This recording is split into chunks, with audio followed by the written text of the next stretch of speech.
Her stepmother hurt a child during a family pool party. Then she forced a divorce and saved her granddaughter from abuse now. In the suburbs of Atlanta, Georgia, the long summer twilight lingered on.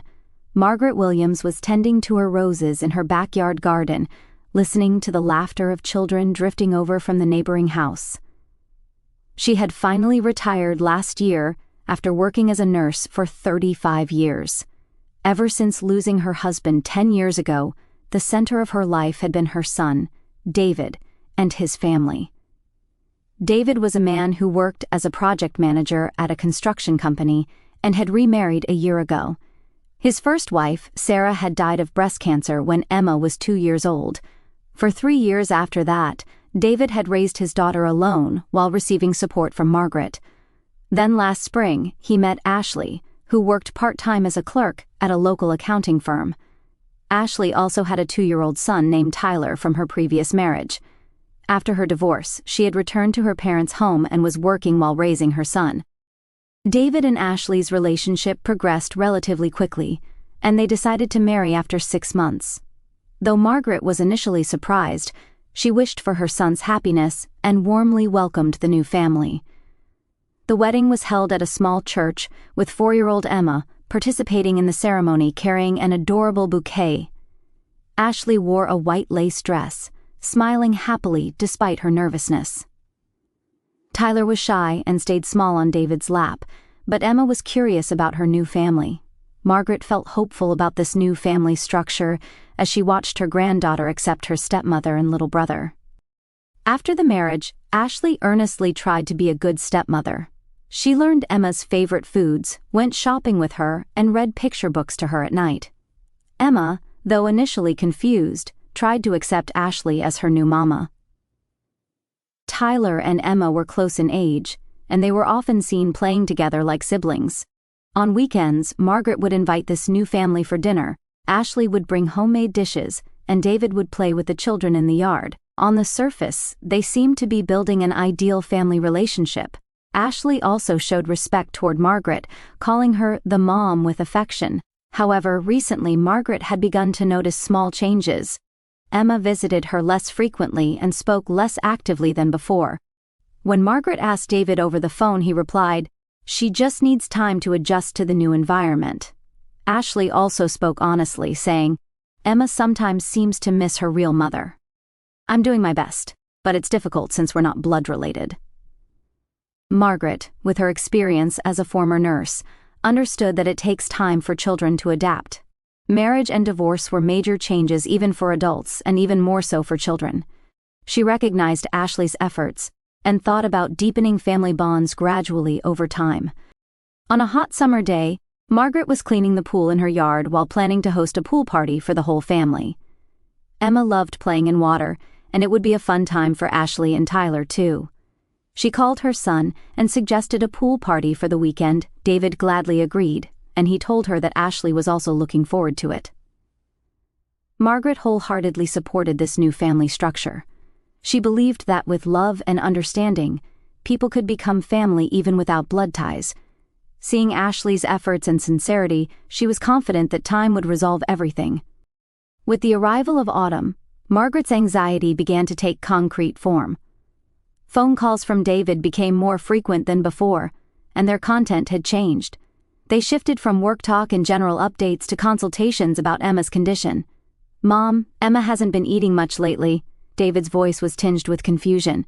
"Ashley works so hard to make meals, but Emma barely touches them. She even leaves the macaroni and cheese she used to love." Margaret adjusted her grip on the receiver and answered, "In new environments, appetite can decrease, but how long has this been going on?" "About 3 weeks now. Also, I sometimes wake up to crying in the middle of the night. When Ashley goes to check on her, Emma quiets down immediately." On the other end of the phone, David sighed tiredly. The long hours at the construction site, combined with problems at home, were weighing heavily on his shoulders, and Margaret could sense this. "What does Ashley say about it?" "She's doing her best. She makes things Emma might like, takes her to the park, but she often says it's difficult because there's no blood connection." A few days later, Ashley came to Margaret's house alone. Tyler was at a neighborhood playgroup and Emma was at kindergarten. Ashley sat at the kitchen table holding her coffee cup with both hands. To be honest, I sometimes don't know what to do. Ashley's voice was small and tears welled up in her eyes. Emma is a good child, but sometimes the way she looks at me, it's like I'm an intruder. Margaret smiled gently and placed her hand over Ashley's. You're really doing well. Emma will accept you over time, but I can interact naturally with Tyler. Yet, I feel tense around Emma since she's not my biological child. I don't know how strict I should be with her. Ashley made a gesture as if holding her head. Just yesterday, when Tyler broke Emma's toy, I didn't know how to handle it. Emma was crying, but since Tyler is my child, I almost instinctively took his side. Using her experience as a former nurse and mother, Margaret gave Ashley advice. The role of a stepmother is certainly difficult, but your desire to love Emma will surely get through to her. Take time to build a trusting relationship from small things. That weekend, Margaret decided to take care of Emma by herself. David and Ashley would spend time alone together for the first time in a while, and Tyler would play at his grandmother's house. Emma wasn't as lively as before, but she spent time with Margaret making cookies and picking flowers in the garden. Emma, how is your new home? Is it fun? Margaret asked casually. Emma kneaded the cookie dough with her small hands and answered, well, sort of. Previously, she would have said, it's so much fun, with sparkling eyes. Are you getting along with Tyler? Tyler is still small, so I don't really understand him, but sometimes he breaks my toys. There was a hint of dissatisfaction in Emma's voice. Margaret chose her words carefully. Is Ashley mama kind? Emma stopped what she was doing and showed a thoughtful expression for a while. Yes, she's kind, but she seems to like Tyler better. That evening, Margaret called David. About Emma's condition, there are some things that concern me, but I'm sure time will solve it. Ashley is really trying hard too. That's right, Ashley is really doing well. I'm busy and leave everything at home to her, so I feel sorry about that. In mid-October, Margaret invited the whole family for dinner. Ashley brought homemade apple pie, and the children played in the yard. On the surface, the family bond seemed to be deepening. During the meal, Ashley reported on Emma's recent condition. Little by little, her appetite is returning. Yesterday, she finished all the spaghetti I made. David showed a relieved expression. That's good. Maybe Mom's advice worked. However, Margaret felt something was off about Emma's expression. It wasn't the innocent smile from before, but seemed somehow forced. She was also bothered by the subtle difference between Ashley's voice when speaking to Tyler and when speaking to Emma. After dinner, while the children watched TV in the living room, the adults were cleaning up in the kitchen. Ashley said happily while washing dishes, "Recently, Emma has started calling me Mama." That's wonderful, Margaret smiled, but somewhere in her heart, a small alarm bell was ringing.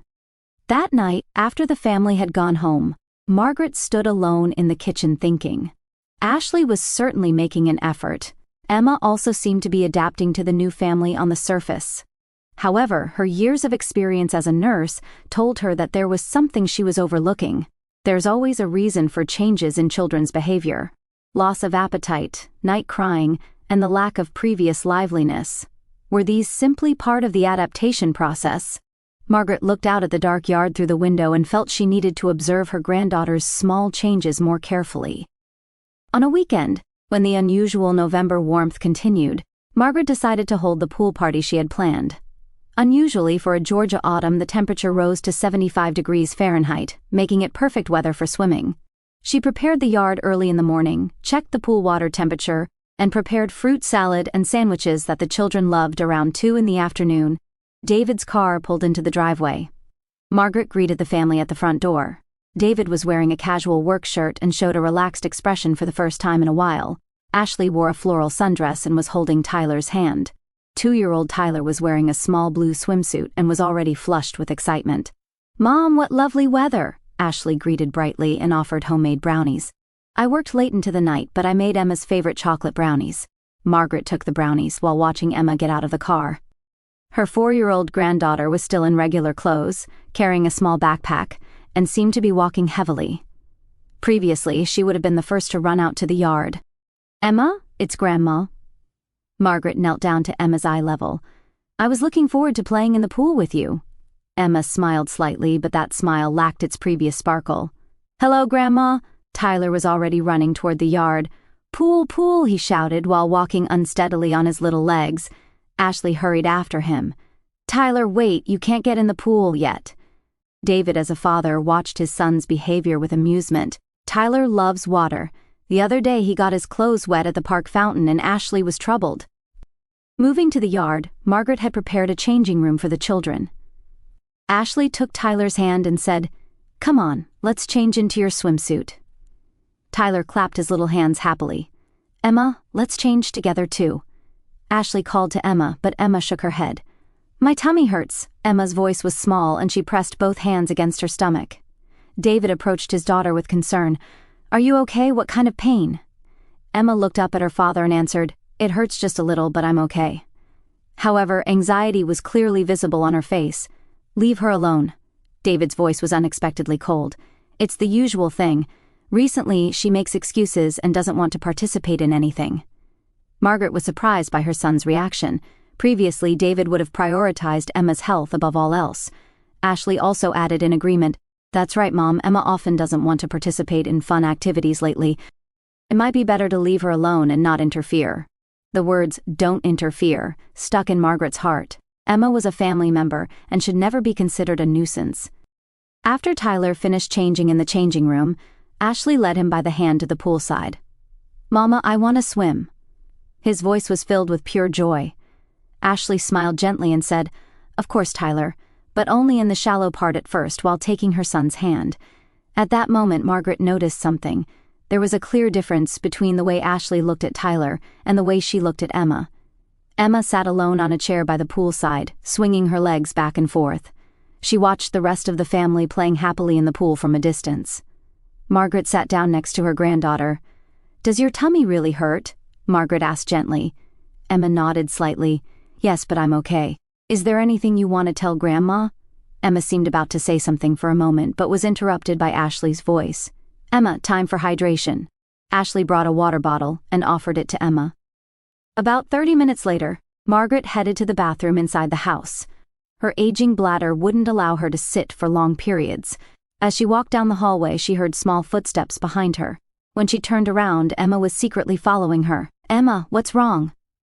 Emma looked around and confirmed that no one else was there. Then, in a trembling small voice, she said, "Grandma, actually Daddy and Mama." At that moment, Ashley appeared in the hallway. "Emma, there you are." Her voice was bright, but there was a sharp light in her eyes.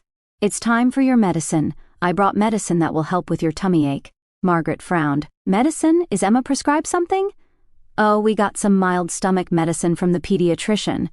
Ashley took out a small white pill for her recent stomach pains. "David knows about it too." Emma looked at the medicine and showed a clearly reluctant expression. "I don't want to take it, but it will make your tummy feel better," Ashley said gently, but her hand was firmly gripping Emma's shoulder. "Come on, let's go to the kitchen together." Margaret felt something was wrong. What was Emma trying to say? And why did Ashley appear at that exact moment? "I'll come with you," Margaret said. But Ashley shook her head.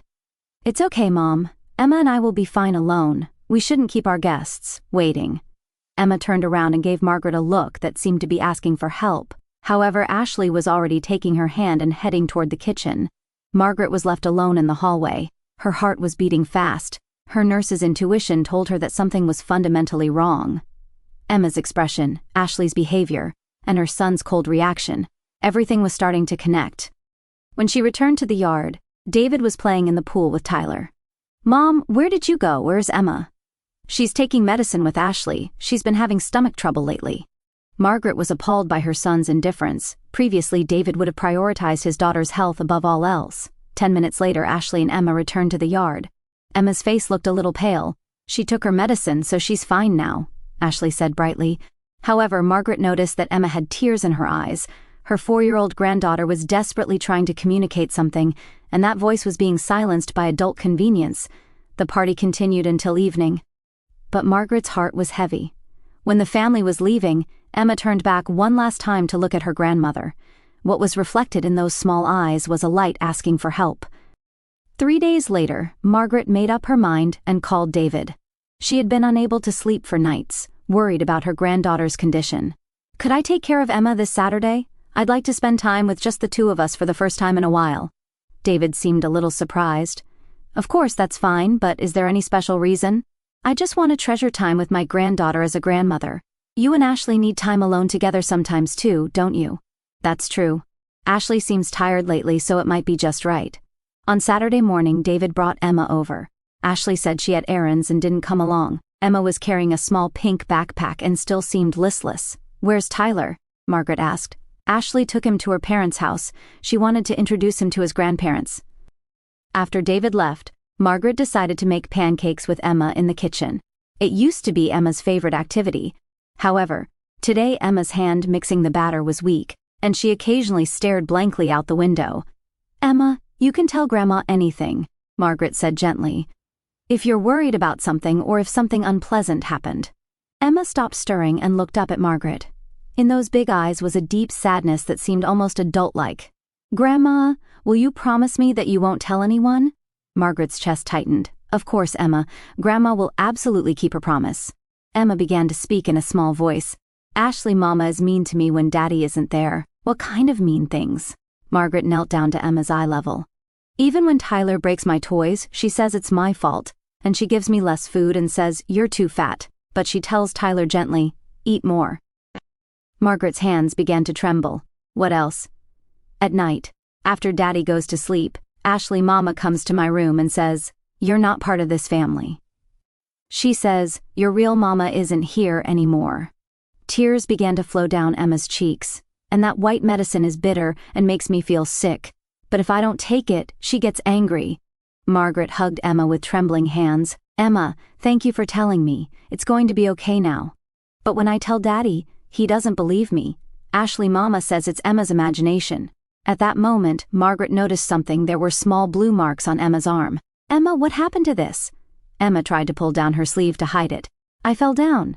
"Really?" Emma shook her head. "Ashley Mama said it was my fault when Tyler was naughty and she grabbed my arm really hard."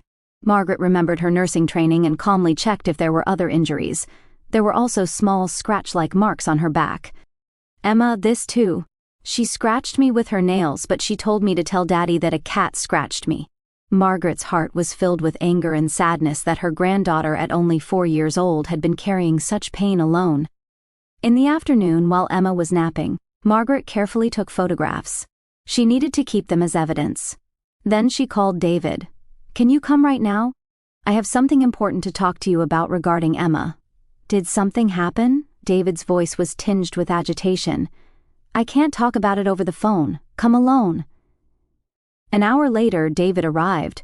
Margaret confirmed that Emma was still sleeping before inviting her son into the living room. "Sit down, David. Listen to everything I'm about to tell you until the end." Margaret told everything she had heard from Emma in detail. David's expression first showed confusion, then became negative, and finally turned pale. "That can't be true. Ashley loves Emma. She's gentle in front of me." "That's the problem, David. She only shows her true nature when you're not there." "But Emma sometimes tells lies. Look at this." Margaret showed him the photograph she had taken. David looked at the photos and was horrified. "This is Emma's arm and back. Injuries made by Ashley." At that moment, Emma woke up and came downstairs. When she saw her father, she showed a momentarily frightened expression. "Emma, come here," David called his daughter, with a trembling voice. Emma cautiously approached her father. David gently looked at his daughter's arm and began to cry. "Emma, I'm so sorry Daddy couldn't protect you." That night, David went home alone. Margaret decided to keep Emma overnight. She needed to ensure her daughter's safety before directly confronting Ashley. The next morning, David called. "I talked with Ashley last night. At first, she denied it, but when I showed her the evidence, she gave up. And then, we're getting divorced. I'll get custody of Emma. Ashley said that child isn't mine. She said she only considers Tyler her child and will take only him and leave." David's voice was exhausted. "What was I doing? I couldn't even notice my daughter's suffering." "What's important is that you notice now, David. From now on, you can protect Emma." "Mom, could you take care of Emma for a while until I get the house situation sorted out?" "Of course, I'll protect Emma." After hanging up, Margaret hugged Emma. Her 4-year-old granddaughter smiled with what seemed like relief for the first time. "Grandma, I don't have to take that medicine anymore." "You never have to take it again, Emma. You're safe now." The divorce proceedings were more turbulent than expected. Ashley initially demanded not only custody of Tyler, but also child support and alimony. However, when evidence of Emma's abuse was presented, her attitude changed completely. "I only want to protect Tyler," Ashley claimed through her lawyer. "That boy is my everything. I don't care about other children." Those cold words made David fully understand Ashley's true nature. After 3 months of mediation, Ashley gained custody of Tyler and decided to return to her home state of Tennessee. In exchange for David waiving visitation rights, he was also exempted from paying child support. Emma was receiving sessions twice a week with psychologist Dr. Ramirez. For the first few weeks, she continued to have nightmares and was sensitive to loud noises. However, surrounded by the love of Margaret and David, she gradually regained her original brightness. 6 months later in spring, Emma said for the first time that she wanted to get in the pool. In Margaret's yard, Emma's laughter as she played in the water with her father was filled with the same innocence. As before, "Grandma, look, I learned how to swim." Emma splashed the water with her small hands and shouted happily. Margaret clapped her hands with tears in her eyes. "That's wonderful, Emma." David adjusted his work hours at the company and began spending more time with Emma. They often had dinner together at Margaret's house, and Emma's routine became doing homework at the dining table while telling her grandmother about her day. "Today I became friends with Sarah at school. She said her mother is in heaven, just like me." Emma had turned 5 and could naturally talk about her deceased mother. Margaret gently shared memories of Sarah while showing photographs. One night, before getting into bed, Emma asked Margaret, "Grandma, are we a real family?" Margaret placed her hand on her granddaughter's cheek. "Family isn't just about blood relations, Emma. People who love each other and protect each other are family. You and Daddy and I are connected by the strongest bond in the world." David was growing as a father. Previously, he had used work as an excuse to neglect his family, but now he actively participated in his daughter's school events and never missed reading bedtime stories every night. When autumn came again, Margaret was planting flowers in the garden with her granddaughter. Emma was digging in the soil with a small shovel and asked, "Will these flowers bloom next year too?" "They certainly will. If we take good care of them, they'll bloom beautifully every year." Emma buried the seeds in the soil with a serious expression. "Then our family will get stronger every year too." Margaret's heart warmed at her granddaughter's words. She could feel that true bonds transcending blood relations were definitely growing among the three of them. On Christmas morning, Emma jumped up and down saying for the first time, "It turned out just like I asked Santa." Under the tree were the picture book she had wanted and a new swimsuit. "I'm going to swim a lot in Grandma's pool next summer." Emma smiled, hugging the swimsuit to her chest. That night, as the three of them sat on the sofa together, Margaret quietly thought. The form of their family had changed, but their love had become deeper and more certain. She had learned over this past year that bonds transcending blood relations are what create a true family. Margaret sat quietly in her garden on a mild spring evening, the same garden where roses still bloomed each year, and where Emma now helped her plant new bulbs. Nearly a year had passed since the divorce, and the wounds, though healed on the surface, still lingered in quiet moments like this. She often thought back to that terrible summer and autumn, replaying the small signs she had almost missed: Emma's fading sparkle, the forced smiles, the excuses about stomach aches. As a retired nurse, Margaret had spent decades reading the subtle language of pain in her patients, yet with her own granddaughter she had hesitated too long, hoping time and love would smooth everything over. That hesitation still stung. She had trusted too readily in appearances, wanting so badly to believe in the new family David had built. But the deepest ache came from imagining Emma's fear, those lonely nights when a 4-year-old child lay awake, terrified of footsteps in the hallway, swallowing bitter pills she didn't need, hiding bruises under long sleeves, and carrying secrets too heavy for her small heart.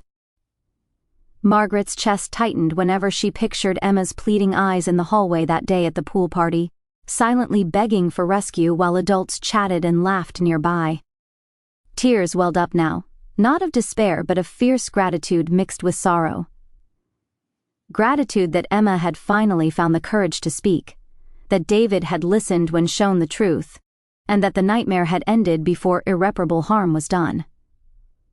Sorrow for the innocent stolen, for the trust Emma had lost in adults who were supposed to protect her, and for the little girl who had once believed every grown-up was kind. Yet watching Emma now, running through the yard with her father, laughing freely again, asking curious questions about flowers and stars, filled Margaret with a quiet, profound joy. The child's brightness had returned, deeper somehow, tempered by experience, but not dimmed. Emma still attended therapy, still occasionally startled at sudden loud voices, but she slept soundly at night, knowing she was safe. Margaret wiped her eyes and smiled softly. She had forced the divorce not out of anger toward her son, but out of unbreakable love for her granddaughter. Saving Emma had cost their family its old shape, but it had forged something stronger in its place, a bond rooted not in obligation or blood, but in chosen, fierce protection. In the end, Margaret felt no regret, only relief that she had listened to her instincts when they finally screamed loud enough, and pride that the little girl who once whispered her pain in a kitchen now laughed without fear under the same Georgia sky. Emma was safe, loved beyond measure, and healing. For a grandmother, that was everything.